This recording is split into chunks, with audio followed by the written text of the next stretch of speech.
Ja Morant est donc officiellement sur le départ. D'ailleurs, Tom va nous mettre le petit tweet de Shams, puisque on a découvert sans surprise que Ja Morant allait normalement être transféré d'ici la trade deadline. D'ailleurs, je rappelle, la trade deadline, c'est le 5 février. On va la passer tous ensemble sur la Wuna TV. Il y aura Rémi. Nous, on reviendra de New York, Erwan, tout bronzé.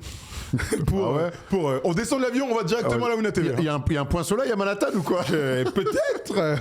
On se retrouvera pour débriefer, comme toujours, cette super dernière soirée de Mercato. Voilà, le 31 août, ça se passe ensemble sur la Wuna TV. Donc, Shams nous a dit, voilà, pour la première fois, les Memphis Grizzlies entrent dans une période d'écoute pour essayer de transférer le double All-Star Ja Morant d'ici la trade deadline le 5 février. Erwan, déjà, c'est une nouvelle, parce que c'est la première fois que Ja Morant est officiellement sur le départ. Exactement, ça se murmurait, on le supputait au vu des échanges, des suspensions, des comportements de Ja Morant et de l'incompatibilité avec le nouveau coach Thio Masizalo. Bon, ben là, c'est officiel, tant mieux. Et encore une fois, pour moi, mon premier ressenti, c'est tant mieux pour lui. Tant mieux pour les Grizzlies. Il est temps que ça s'arrête, à l'image de Trae Young et des Hawks, pour des raisons un peu différentes, mais il était temps que ça s'arrête. Au bout d'un moment, il faut que les équipes puissent continuer leur marche en avant vers un nouveau projet et que les joueurs puissent retrouver un nouveau projet. Parce qu'honnêtement, là, pour moi, c'est du perdant-perdant. En plus, il est sur le banc, il s'emmerde, il parle au mec. Il est ridicule un petit peu, Ja Morant. Mais la situation est ridicule même. Donc on aimerait bien, c'est ridicule. On aimerait bien que Memphis se retourne enfin définitivement vers un nouveau projet porté par cette philosophie très particulière de Thio Masizalo et voir si elle peut fonctionner en NBA. Et puis on a envie de revoir Ja Morant être le voltigeur qu'il est, le leader qu'il est, et ce qui peut amener à une équipe qui a certainement besoin de son talent. Ce qui est sûr, c'est que quand on a fait la vidéo autour de Thio Masizalo, de ce style de jeu et de Ja Morant, c'était en début de saison, tout s'est concrétisé, c'est-à-dire que il y a pas assez de place pour ces deux hommes au sein du vestiaire des Memphis Grizzlies. Ça, c'est le constat qu'on peut faire. Oui, c'est le constat. Alors maintenant, encore une fois... Chacun ses raisons, les torts sont sûrement partagés. Thio Masizalo est un homme de conviction. Tout à fait. Dès qu'on parle avec les gens qui l'ont côté du Paris Basketball, on sait que... C'est un gourou. C'est un gourou. Il faut que le groupe vive, boive ses paroles et que tout le monde croit en ce projet-là pour que ça puisse fonctionner. Bon, après, ça ne va pas avec la gestion d'une méga superstar un peu cassos qu'est Ja Morant. Mais si Ja Morant était au top de sa forme, peut-être que ça marcherait. Le problème, c'est qu'il n'est pas du tout au top de sa forme. J'ai du mal à croire parce qu'en fait, Ja Morant, on peut le critiquer autant qu'il est. Ja Morant, il a 4 TJ Shorts dans chaque jambe. Donc finalement, je pense qu'il y a aussi un côté où ça se passerait. C'est le même championnat. J'en reviens aussi au fait que ce qui a pu marcher avec le Paris Basketball et à Bonn avant en Allemagne, c'est ça a marché avec des joueurs qui étaient sous les radars. Aujourd'hui, fonctionner comme ça avec des superstars NBA, notamment un poste de meneur où tu vas dire à un mec, on va gagner des matchs, on va être champion NBA, il faut que tu joues moins de 25 minutes. Ou à peine 25 minutes. 30 minutes. En NBA, mon gars, avec les gros contrats, le mec, il dit, qu'est-ce que tu racontes? Donc, je suis toujours assez peu convaincu de cette méthode-là en NBA. On va quand même donner sa chance au produit, mais pour qu'on donne pleinement sa chance à Thio Masizalo, il faut que Ja Morant s'en aille. Bon, alors la question qu'on va se poser, c'est évidemment la destination, mais c'est aussi la contrepartie. Parce qu'on le disait tout à l'heure, Trae Young a été échangé contre Corey Kispert et CJ McCollum et son contrat expirant, donc aucun choix de draft. On parlait de Desmond Bane qui est parti aussi pour une montagne de choix de draft et beaucoup de joueurs à Orlando. Qu'est-ce qui vaut aujourd'hui? Si Trae Young vaut ça, est-ce que ça vaut beaucoup plus? Moi, j'ai l'impression qu'aujourd'hui, Trae Young... D'ailleurs, on a appris qu'il se murmure qu'il ne jouerait pas cette saison, ce qui est vraiment dommage pour Alex Sarr et Bilal Coulibaly, entre autres. Qu'est-ce que ça vaut dans ton esprit? Ça vaut plus Ja Morant que Trae Young? C'est une bonne question, je ne sais pas. Ce qui est sûr, c'est qu'en tout cas, les Grizzlies ont laissé entendre qu'ils voulaient ou des jeunes joueurs à potentiel ou des tours de draft. Atlanta avait dit la même chose, Erwan. Et tu vois, ils se retrouvent avec ça. De la flexibilité dès la saison prochaine. Donc ça va être intéressant. Moi, je reste persuadé, oui, le contrat de Trae Young est expirant. Il n'empêche que le package pour Trae Young, il est quand même d'une tristesse assez folle. Maintenant, est-ce que Ja Morant, il me semble un peu plus jeune quand même que Trae Young, ça vaut autant? J'ose espérer que non. Maintenant, on sait aussi qu'il y a tout un passif et un casier judiciaire qui arrive, et au sens propre du terme, qui arrive avec Ja Morant. Oui, parce que Trae Young, on peut lui reprocher des trucs, ses blessures cette saison, où il y a 2-3 ans et tout, il a une attitude de joueur normal de NBA, faut pas déconner. Ja Morant, ça fait quand même longtemps qu'on l'a pas vu être excellent. On se rappelle évidemment cette saison où il a des votes au MVP. Ça fait longtemps qu'on n'a pas eu un Ja Morant en pleine possession de ses moyens physiques et puis libéré psychiquement. C'est aussi ça. Là, le point d'interrogation, c'est dans quel état tu récupères ce mec? mec. Ce qui est fou, c'est que on a eu l'impression à un moment donné, quand il était revenu de sa suspension, que quand il fait le triple-double sur le premier match face aux Pelicans, on se dit, ok, il va revenir au basket, ça se passe pas trop mal, il se reblesse. Mais on avait l'impression, en tout cas, que c'était de nouveau un nouvel homme.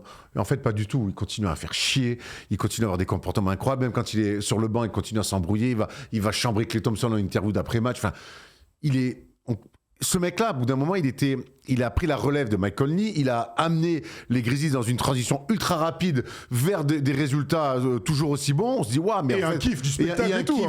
Donc du côté de Memphis, c'était assez rare quand même. On s'est dit, putain, mais c'est le coup parfait. Il y a eu toutes les équipes avec Dillon Brooks, on s'en souvient, Desmond Bain, on disait, mais ils sont kiffants, Jaren Jackson Jr. Et finalement, ils se sont un peu grillés tout seuls par leur comportement. Donc depuis, certains sont partis. Jaren Jackson est encore là, lui est tombé est retombé dans ses travers. Et puis en fait, on a l'impression qu'il a rien compris. C'est quand même un mec qui est en train de se flinguer sa carrière, ni plus ni moins. Alors oui, il a rentré assez d'oseille, il va encore en rentrer pour voir venir, c'est pas la question. Mais c'est quand même c'est potentiellement en train de devenir l'un des plus gros gâchis des dernières années, du moins, ouais. Ouais, des dernières années. Souviens-toi ce qu'il fait quand il va contrer au niveau du carré blanc face aux Lakers. Les gens qui n'ont pas de basket parlent de lui. L'impression visuelle qu'il lâchait, cette facilité qu'il avait, injouable en un contre un, on se dit ouais, mais attends, ce mec-là, ça va être quoi sa limite? Donc, et j'ai pas l'impression qu'il surperformait, j'ai l'impression qu'il était juste le joueur qu'il devait être. Et puis derrière, il s'est tout seul flingué et sans malheureusement se remettre en question. Je crois que les équipes qui peut-être vont s'intéresser à lui, doivent l'avoir en tête aussi. Bon alors, il y a pas mal de rumeurs. Avant qu'on aille dans les rumeurs, est-ce qu'il y a une équipe, un projet, tu vois, un truc dans lequel tu as la sensation qu'il va amener directement une plus-value et dans lequel il pourrait aussi rester un petit peu, c'est le but. Give me Houston. Tu veux qu'il aille à Houston? Ouais. Ça se tient, ça se tient. Un coach un peu thug bonhomme, Ime Udoka, axé sur de la défense. Un pivot avec qui il va pouvoir s'entendre. Je pense que c'est important que Ja Morant, qui est un bon joueur de pick and roll, puisse avec Alperen Sengun développer comme ça ce jeu à deux, ce two-man game. Alors après, on sait qu'ils ont Van Vliet quand même, qui va revenir un jour, qui est quand même avec un contrat, dans quel état, mais qui a quand même un contrat. Et puis il y a un daron comme Kevin Durant. De toute façon, s'il y a un trade, voilà, évidemment. Mais et puis il y a un daron. Et après, c'est pas trop Van Vliet, c'est pas trop le profil que recherche Memphis. Mais bon, bref, tu m'as compris. Et puis il y a Kevin Durant qui, j'ai l'impression cette année-là, est là pour gagner. Bah, vous avez vu les images il y a quelques... C'était hier ou non, c'était hier où sur le banc il est pas content. Il s'est vénère. Ouais. Il s'est vénère. Donc il y a un besoin de changement peut-être. Mais surtout plus que des joueurs. Alors sportivement, je pense que avec Sengun ça peut être cool. Amen Thompson c'est cool. Il peut y avoir plein de choses dans lesquelles il peut se retrouver. Et puis surtout, je pense que Ime Udoka, c'est un homme à assez fort caractère. Je pense que c'est un mec que Ja Morant pourrait respecter. Ok. Parce que pour moi aujourd'hui, Ja Morant doit trouver un coach, un mec qui le tient. Dites-nous dans le chat là si Houston pour vous c'est une destination idéale. C'est la première destination en tout cas qui arrive dans la tête d'Erwan. Avant d'accueillir notre premier auditeur, je vous donne la grosse rumeur de la journée on va dire. C'est celle avec Milwaukee. Milwaukee apparemment se positionne et pas qu'un peu. Ça m'excite moins. Le problème, c'est que Milwaukee, pour monter un trade, ça va être particulièrement compliqué parce que même s'ils sont intéressés, il faut quand même pouvoir envoyer quelque chose en face. Ils ont rien, ils sont à poil. Yanis, quoi. Et c'est pas le but. Ben non. Mais c'est vrai que on a tellement l'impression que Milwaukee doit faire un trade sur les arrières pour s'offrir les playoffs parce que là ils sont 11e de la conférence Est quand même, ça va mal. Non mais Yanis qui continue, faut qu'il reste à Milwaukee, c'est nickel, c'est parfait. Vraiment, je fais une petite parenthèse. Bravo, régale-nous, continue. Là, tu vas même plus sortir au premier tour. Tu vas même pas aller en play-off, gros. C'est génial. En play-in, qu'est-ce que je dis en play-in. Non, mais continue à rester là-bas, là, dans le Wisconsin où on enterre des pick-up verts dans des cimetières de voitures. Voilà. C'était quoi le Making a Murderer? Making a Murderer. Bravo. Et Edgin aussi, évidemment. Ouais. En tout cas, pas Making de play-off, ça c'est sûr là-bas. Pour l'instant, ils sont toujours là. Tiens, regarde, Basketball Forever là, qui a mis ce petit tweet il y a quelques temps. Donc les Bucks sont une équipe à monitor for Ja Morant, donc il faut les surveiller, n'est-ce pas, pour faire un all-in et construire autour de Yanis. Le problème, c'est que voilà. Ryan all-in. Grave. Voilà le package proposé. Et évidemment, il pue la mouise. Kyle Kuzma, Bobby Portis, Ryan Rollins et le choix de draft 2031. En fait, bon. Mais voilà quoi. Memphis ne veut absolument pas ça. Honnêtement, de toute façon, on sait que Milwaukee, mais on a essayé de m'argumenter tant bien que mal que Milwaukee pouvait, Miles Turner, c'était bien, ouais, c'est super, c'est génial. Donc Milwaukee, avec tous les choix qui ont été faits les 3 dernières années, plus évidemment des blessures, hein, c'est de la merde. Donc voilà, et aujourd'hui, Milwaukee, ils sont à Walpé. Ils sont à Walpé. Ah ouais. Bah, le seul trade sur lequel ils devraient s'intéresser, c'est celui de leur superstar Giannis Antetokounmpo, aussi de le libérer pour que Pépère puisse enfin rejouer le titre quand même. C'est ce qu'on a envie de voir d'un mec qu'on met dans notre 5 All-Star, un mec qui peut avoir des voix pour le MVP. Allez, laissez-le partir, il vous a offert un titre. C'était Paris depuis 50 piges. Et maintenant, essayez de reconstruire, s'il vous plaît. Parce que là, bref, je clôture cette parenthèse Milwaukee Bucks parce que ça me gonfle. Très bien. Et est-ce qu'on n'accueillerait pas notre auditeur comment s'appelle-t-il, cher Tom? Julien qui nous a appelé pour parler de Ja Morant. Salut Julien. Salut les gars, ça va? Ça va le J? Tu vas bien? Le J, c'est ça, ouais. Bon, bonne année, cher ami. On a encore 18 jours pour se le dire, donc on va continuer. Julien, Ja Morant, t'as envie de le voir arriver où, toi? Alors, où j'ai envie de le voir, c'est surtout où il va aller et la valeur marchande qu'il a aujourd'hui. L'avantage, c'est que, comme ils l'ont dit, c'est très cher Grizzly, c'est qu'il vaut quelques tours de draft et quelques jeunes, c'est eux-mêmes qui l'ont dit. Donc, on est passé quand même d'un joueur top de ligue à ça vaut quelques tours de draft. L'avantage, c'est qu'on peut le voir un peu où on veut. Moi, je pense qu'il y a 2 destinations et vous l'avez plus ou moins dit. On a les Bucks et le Miami Heat. Alors, les Bucks, il faut encore que Giannis veuille jouer le rôle de daron et qu'il reste dans l'équipe parce que je pense pas que ce soit Doc Rivers qui va le cadrer. Respect à lui, mais je pense pas que ce soit son rôle parce que c'est un joueur qui a besoin d'être cadré. Par contre, à Miami avec Spoelstra, ça peut clairement fitter et ça peut faire l'affaire. Alors après, contre quoi, ça c'est le gros débat. Contre Tyler Hero, je pense que ça serait cher payé, mais les Grizzlies seraient gagnants. Miami tourne bien sans Tyler Hero, donc pourquoi pas l'envoyer en échange et tester ça. Je suis pas sûr que ce soit le genre de move que Miami aime faire, prendre quelqu'un à risque, mais c'est une destination où je le verrais bien. Et sinon, il nous reste toujours la destination de bas de tableau, c'est cher Sacramento King, et l'échanger contre le boxeur Dennis Schroeder et le voir arriver à Sacramento, parce que j'ai l'impression que là-bas, les mauvais moves, à chaque fois, ils sont plus ou moins pour eux, quoi. Pour moi, s'il va à Sacramento, c'est... Quoique... Non. La poubelle. Washington, Sacramento, Trae Young d'un côté, Ja Morant de l'autre. Miami. On s'arrête à Miami. Voilà. Alors déjà, les rumeurs, c'est autour de Tyler Hero. Évidemment, Tyler Hero, on parle aussi de Simone Fontecchio, ce qui serait quand même cool qu'il arrive dans une institution, etc. Je rappelle quand même que Miami a pris l'assistant des Grizzlies et que Miami, cette année, joue exactement comme les Memphis Grizzlies. Il n'y a pas de pick and roll, etc., etc. Donc prenez ça en considération. On va pas partir de là pour jouer dans la deuxième équipe qui joue de cette manière-là. Ce serait étonnant. Et puis Miami, quand ils pensent, dès qu'il y a eu des gros noms ces dernières saisons, ils sont, à part depuis Butler qui avait signé de Philadelphie à Miami, mais ça commence à remonter. Lillard. Ça commence à 2019. Ils n'ont pas eu. Là, Lillard, ils n'ont pas eu. Yannis, ils n'ont pas eu. Tous les gros noms, un petit peu. Il y en avait d'autres encore. Tous les gros noms, j'en oublie certainement, mais dans le chat. Ils ont fait Norman Powell. Non, mais tu vois, tous les gros noms, sans leur faire offense. Non, mais je veux dire, ils ont fait des trades, c'est ça qui est fou ces dernières années. Ils en ont fait des trades. Ouais, mais ils ont raté les gros blazes. Oui, je suis d'accord. Pour quelle raison? Nous, la sensation, c'est qu'ils ont tenté, mais pas vraiment. Pas vraiment. Parce qu'ils avaient les assets pour monter un vrai trade. Ils ont fait Kyle Lowry. Vous vous souvenez, ça n'a pas du tout marché. Ils ont monté ils ont signé des mecs, ils ont monté des trades. Après, ils étaient très attachés à Taylor Hero, notamment souvent avec Lillard. Il y avait une espèce. Alors, finalement, j'ai souvent dit ça, mais c'était pas si vrai que ça qu'ils avaient refusé Lillard parce qu'ils voulaient garder Taylor Hero. C'était pas si vrai que ça. Mais je sais qu'il y a eu des rumeurs autour de Taylor Hero où Pat Riley s'en est souvent dit non, je le garde. Maintenant, qu'est-ce que on va après Miami cherche. En vrai, sur le papier, si Ja Morant se remet à l'endroit, oui, ce serait archi cool d'avoir Ja Morant à Miami pour un coup. Et là, j'ai un petit coup de, une petite hype si ça devait arriver. Hein. Et ça serait pas mal pour la conférence Est. Ce serait pas mal pour la conférence Est. T'as entièrement raison. Je te propose un autre blaze, si tu veux, cher Julien, nom d'équipe. On va continuer à en discuter.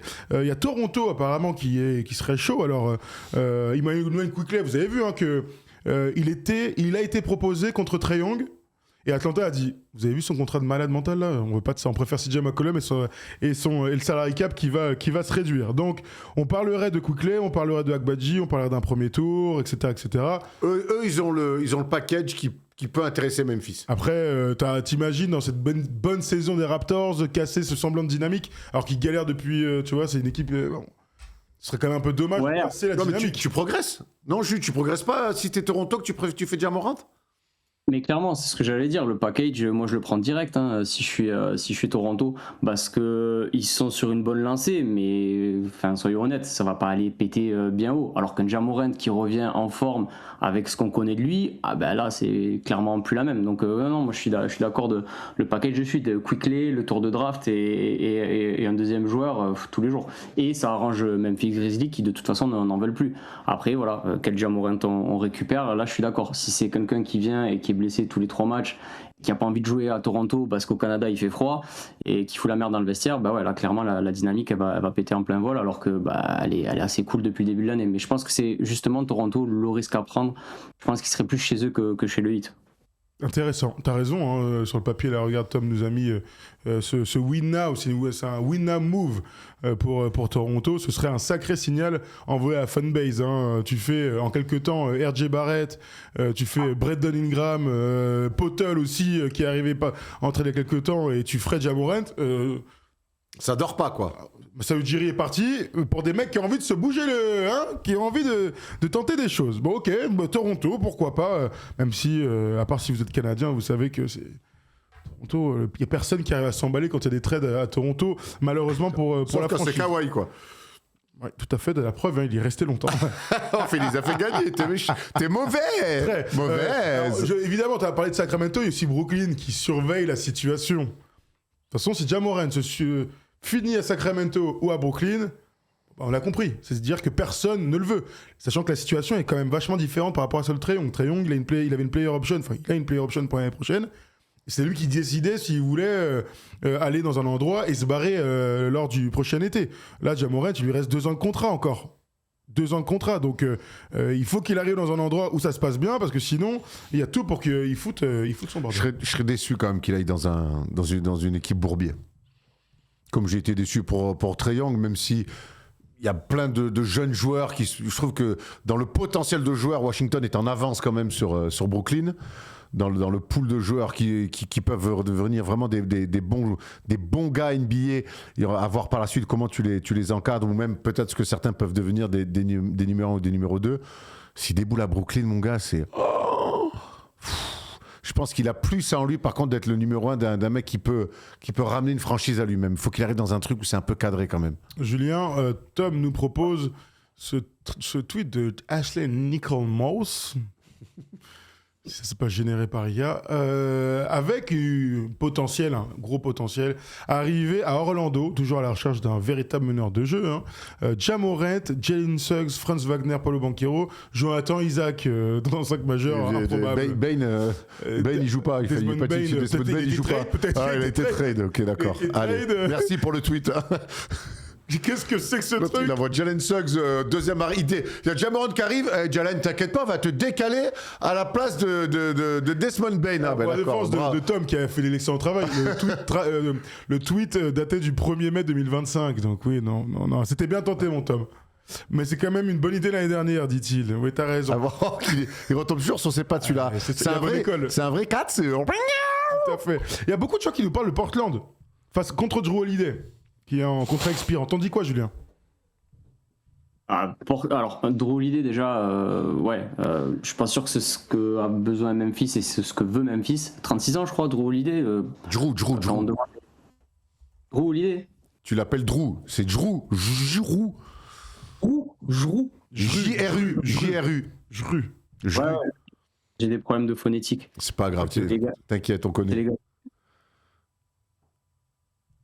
Yes, ouais, non, mais comme je disais, de toute façon, c'est pas le profil que Memphis cherche. Après, oui, pour Portland, encore une fois, c'est des gars qui vont débarquer dans des équipes qui vont faire step up. Donc, ils montrent des belles choses, Toronto, Portland, et ça va encore faire monter l'équipe. Mais pour moi, c'est des équipes qui sont pas structurées, et un gars comme Ja Morant aujourd'hui, s'il n'arrive pas dans une équipe structurée, de grandes chances que ça parte dans tous les sens. Donc, Jute et sévère avec Portland qui n'est pas structuré. Je trouve qu'il est en train de se passer quelque chose quand même. Il y a un coach qui se met en place alors que t'es pas censé rester. Maintenant, on va voir. Hein, il fait quand même du bon boulot. Thiago Splitter. C'est une équipe qui est autour de Shannon Sharp, qui est un scoreur racé de NBA. Ce que fait Denis Avdia, quand même, c'est pas rien.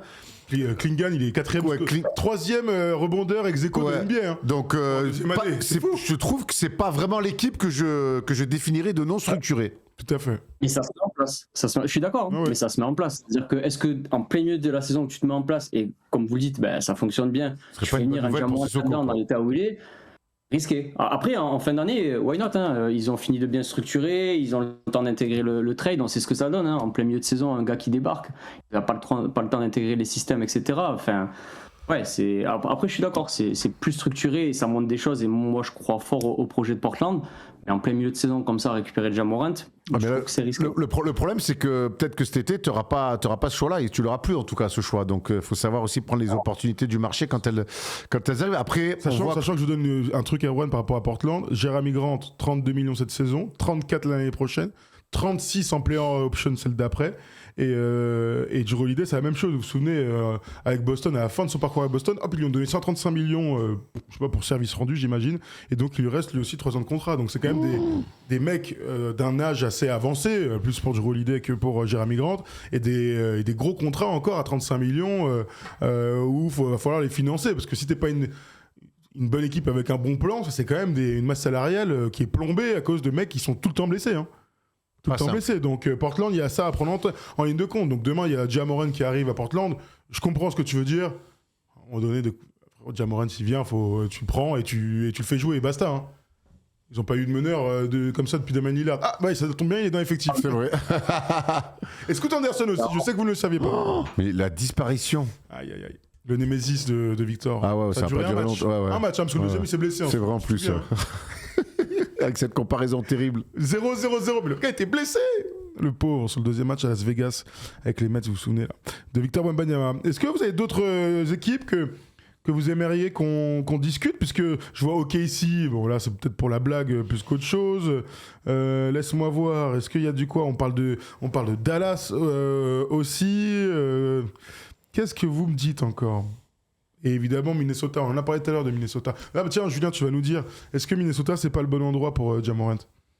Ouais, Minnesota, comme je disais sur le chat, hein, pour moi, Anthony Edwards et Jamorant ensemble, c'est un peu la cour de récré, quoi. Faut déjà en driver un. Je suis pas sûr que ce soit ok. Par contre, sur le papier, c'est l'endroit où je trouve qu'il peut aller jouer un titre rapidement, que ça peut aider les Timberwolves à la main, puisque c'est là où ils ont le gros problème. Donc je trouve que c'est là où lui il aurait tout intérêt, en fait, pour lui en tout cas personnel, parce que ça serait quelque chose qui est, eux pour le coup ils sont déjà en place depuis un petit moment, c'est cadré, ça roule, et il leur manque de step up sur ce poste là, donc c'est ce qui fitterait le mieux.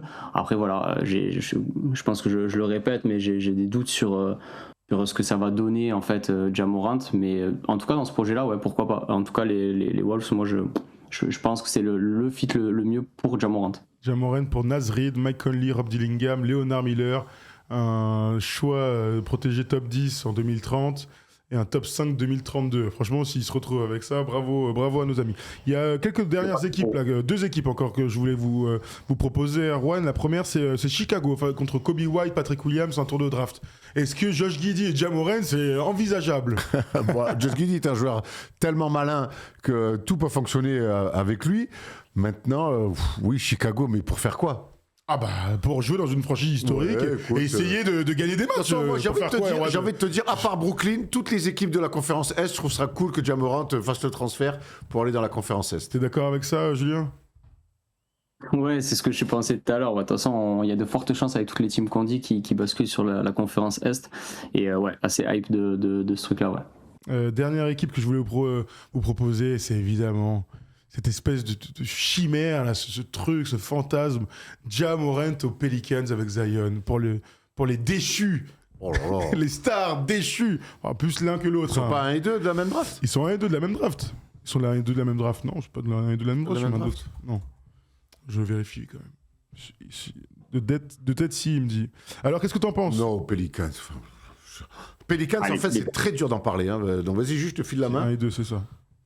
Merci pour la patate chaude. Aux Pelicans, honnêtement, j'ai envie de dire foutu pour foutu, les Pelicans, why not, hein, allez-y, testez-le. Mais est-ce qu'ils vont envoyer en retour aux Grizzlies? Moi, Il y a une ils ont super matière. Les équipes comme Ils ont les Pelicans, les gars, ils vont avoir un bon choix de draft. Mais non, Pelicans. Ah non, ils l'ont pas, il est- non, même pas, il est à Atlanta. Mais oui, Ah il n'y ouais. a pas de choix de draft. Ah bah vas-y, prends Ja Morant, frère. Il n'y a pas de choix de draft, c'est ça, c'est tout l'intérêt de cette histoire. Sans regarder la contrepartie, après j'ai envie de dire, ils sont au fond, un Ja Morant qui revient en forme et qui pousse l'équipe vers l'eau, pourquoi pas au Il final. apportera de toute façon, un plus, c'est sûr que tu progresses. Tenter, quoi. C'est sûr que tu progresses. Il revient quand des gens de Téméré d'ailleurs? Tu l'as le bon meneur All-Star hein, dans cette Enfin, équipe. Jean Téméré, je pense qu'à Minnesota, ils en rêvent. Hein. Tu m'étonnes. Jean Téméré, il déboule à Minnesota, gros, c'est le Messi, frère. Bon, Et Lionel, hein. je regarde. Putain, des gens t'aimeraient terrible, Ah ouais. quoi. Il s'était pété encore. Ah ouais, super joueur. Ils sont censés revenir quand, alors? Je sais pas, j'ai pas l'info. Tiens, regarde, va-t-il rejouer cette saison? Quand on se pose cette Ouais, question-là. c'est jamais bon signe. C'est qu'on est en janvier en plus, complicado. Donc ouais, ça vous tente pas. Bon, si on récapitule tout ça, il y a quand même deux équipes hein, qui reviennent quand même le plus souvent. Et c'est les équipes dont on a parlé au début. Erwan, moi je parlais de Milwaukee et toi tu parlais de Houston. Houston. Moi, je veux Deux qu'il équipes- aille- Parce qu'on veut, en fait, on veut qu'il aille dans un projet où t'as l'impression qu'il y a une plus-value et que tu vas gagner des matchs. Quoi. À Milwaukee, donc. Milwaukee, t'as une plus-value s'il arrive là-bas et tu veux gagner des matchs avec Oui, il Giannis. va rendre l'équipe meilleure, merci, Ah, mais bah, bon. ça, y a pas de Allez, doute. envoie-les-moi Houston, va. Avec Ime Udoka, c'est lui qui lui faut un espèce de coach Carter, là. Julien, Il va lui faire faire des lignes. tu te positionnes sur qui du coup? Ouais, attention aux lignes avec Ja Morant et ses soirées un peu bizarres. Oh, Mais, le J, ouais. c'est chaud, quoi. Ouais. Non, ouais. Après aux Rockets, forcément, là, très hype de voir ça avec toute l'équipe qui sont déjà en place. Je pense que après, en espérant que KD retrouve son calme et sa sérénité, mais bon, c'est une mauvaise passade. Mais ouais, non. Après, là-dedans, c'est sûr que ça sera un gros projet. Mais pour moi, c'est comme les Wolves, c'est des projets où il peut aller jouer le titre, à combler des manques, même si les Rockets sont un peu plus équipés que les Wolves, je trouve. Mais ouais, donc clairement, je préfère là-bas ou aux Wolves que ailleurs. Quoi. Tiens, regarde un trade proposé là sur Bleacher Report pour aller aux Rockets. Ja Morant contre Fred VanVleet, Jamari Smith Jr., Josh Okogie, un top 10 protected 2032. Ouais, on est là. Là, vous savez que ça avance hein, parce que c'est des 2032 les choix de draft proposés dans les trades 2032. Vache, on est déjà. Mais qu'est-ce qui s'est passé? On a cligné des yeux et on est en 2026. C'est terrible, c'est terrible. Bon, en tout cas, si ça se fait, il récupère un bon Jabari Smith Jr. Qui ne demande qu'à se développer, à voir après avec Jaren Jackson Jr. Mais ça ferait quand même une paire d'intérieur très all-around et très tout à fait complémentaire. Le profil de joueur dont rêve un petit peu Thioma Cisalo. Voilà, des joueurs comme ça, j'ai l'impression qu'il peut exploser à tout moment en étant dans une autre équipe. Merci Julien de nous avoir appelé. Merci à vous, les gars. Merci. Tu es toujours pour le PSG? Moi Pas du tout. C'est pas toi? Merde. Non. Non. J'ai arrêté de suivre le foot. Ah, tu nous appelles d'où? Tu as pas un peu d'accent de Marseille, non? Non, c'est sud-ouest. Sud-ouest. Où? Attends, on connaît, c'est chez nous, le sud-ouest aussi. Ouais, j'ai bougé, mais. Mais dis-nous, vas-y, dis-nous. Côté de Biarritz. Non mais vas-y, Bayonne. dis lâche des blases, frère. À côté de Biarritz, ça veut rien dire, lâche des blases un peu. Peut-être Biarritz, tu parles des mecs Bayonne. Bayonne, tu étais un mec, tu parles d'un mec qui était à Malraux à Biarritz, il y a Loga à Bayonne. Du coup, tu racontes? Attends, là c'est Bayonne qui fait contre. D'ailleurs, il n'y a pas longtemps où tu m'as bien fait rire quand t'as annoncé débarquer à Bayonne avec 3 survêtements Lacoste dans ta garde-robe. C'était en À mon 2000, avis, en plus, à les années qui sont passées, ça devait être bien marrant de débarquer là-bas avec 3 survêtements Lacoste. C'était à Biarritz à l'été 98, après la Coupe du Monde de foot.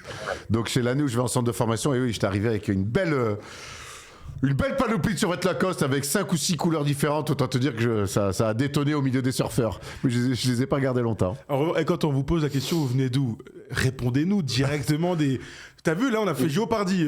C'est pas du tout Géopardy d'ailleurs. Géo trouve tout. Attends. Plutôt. Sud-Ouest, Biarritz, finalement, tout ça pour arriver à Bayonne. Je suis sûr que t'es pas vraiment à Bayonne. Dis-nous où t'es exactement. On veut savoir le village. J'habite plus en France, en fait. Tu es où? Et donc là, je suis au Mexique maintenant, mais je suis 3 mois en France, là, c'est pour ça. Ah. Et j'habite j'habite à l'étranger, ouais. Je suis parti de la France, j'ai fui. À cause des impôts. En partie pour mon activité, et puis le Mexique, tu sais, 2h30 À cause d'Interpol. C'est à Miami, quoi. Donc pour la NBA, c'est pas Attends, mal. mais qu'est-ce que tu fais dans la vie là? Ça m'intéresse ça. Ouais, je crée du contenu et je développe un média autour de la culture US. T'es sûr? Attends, frère, j'y crois pas une seconde. J'y crois pas une seconde. Il nous ment ce gars-là. ouais, gros. Il a OnlyFans. Non. Tu nous mens. Il nous ment ce gars-là. Non, clairement pas. Mais Tu crées du contenu, tu développes un média sur les. Mais non, je suis clean. 100%. Mais il s'appelle comment ton média? US Vibes. Just Vibes. US Vibes. US Vibes. C'est en anglais, en français? Non, en français. Ok. Ah bah, ok. Écoutez, vous irez. Et tu vis de ça, c'est lourd. Je vis de ça, je lance le média et à côté j'accompagne des business en ligne. Voilà. Eh ben, Faut aller chercher celui-là. faut creuser, hein. Eh ben, tiens, regarde. Voilà. Bravo. Voilà, on fait un peu Donne de la force, bien sûr. Donne de Bravo la à toi. force, Allez vous bien abonner, sûr. les amis, à US Vibes. Et puis, si vous voulez monter votre petite chaîne, vos petits contenus érotico-coquins, vous appelez Julien, Putain, évidemment. le mec, je lui parle du sud-ouest, je croyais qu'il allait me sortir Arta 5 dans les Landes, ou tu vois, ou Garis Asparin, tu vois, un truc un peu. Non, il me dit Bayonne. Bah, on connaît Bayonne, t'inquiète. Rond-point Saint-Léon, t'inquiète. Ouais, non, c'est juste que je suis plus là-bas, quoi. J'y vais de temps en temps, mais je suis plus en France. Ouais. Bon, écoute. Si vous allez me regarder avec des yeux, mais qu'est-ce qu'il fait là-bas? Donc, ouais, je préférais pas m'étendre. Bon, t'inquiète, on rêverait d'être au Mexique, t'inquiète pas. Va. Bon, allez, merci à toi. D'ailleurs, tu es où au Mexique? Touloum. À Touloum, en plus. Oh putain. J'irais bien à Ce genre de Touloum. FC Touloum. FC Ils Touloum, bien sont sûr. plus en Ligue 1 maintenant, mais C'est le début de belle ville. de Netflix. La rade de Touloum. Dans le Var. Oh là là. Allez, merci Julien, tu Il y nous a as Romain, il nous régalé. dit, vous connaissez Gojac dans les Landes? Gojac, bien sûr, ils avaient une équipe de N3. Gros, l'une des salles les plus honteuses dans laquelle j'ai joué, gros. Honteuse salle, Gojac. Gros, un traquenard. Ils avaient un intérieur qui s'appelait Dossarps. Il était petit, gaillard, gros. Il faisait un chantier. N3, horrible salle. À Gojac. Bien sûr qu'on connaît Gojac. Bon voilà, je pense qu'on a fait le tour. Merci à Julien de nous avoir appelé. Et sur Jérôme Dossarps, on nous dit. Jérôme Dossarps. Je suis de Gojac et j'ai joué 20 ans. Il s'appelle Jérôme Dossarps. Jérôme Dossarps. C'est Romain. qui dit Mec, ça. un pivot à un 15. Mais bon joueur, hein. Ouais. Mais très dur à contrôler. Mais tu sais, sur du gaillard, quoi. Et Wildman, il dit cela se voit qu'Erwan a dû faire les fêtes de Bayonne. Oh, c'est toi, tu les as presque fait plus que moi, finalement, toi. Dernièrement, oui.